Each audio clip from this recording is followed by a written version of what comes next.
যে ভ্যারাইটিটা আপনারা দেখতে পাচ্ছেন এটা একটা অম্বিকা আম।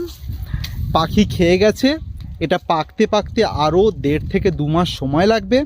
এই তার কাঠ পোর্শন, ভেতরটা দেখুন, মাঝের অংশটা হালকা পাকা শুরু হয়েছে, সাইডগুলো কিন্তু এখনও পাকা শুরু হয়নি।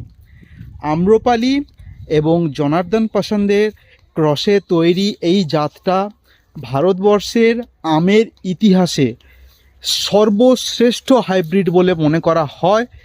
এর থেকে ভালো হাইব্রিড ভারতবর্ষের ইতিহাসে, আমার মনে হয় সারা পৃথিবীর ইতিহাসে আর নেই। প্রতিটা ভালো গুণ যেটা একটা আমে থাকা দরকার তার সবকটাই এই আমে রয়েছে। কি চান?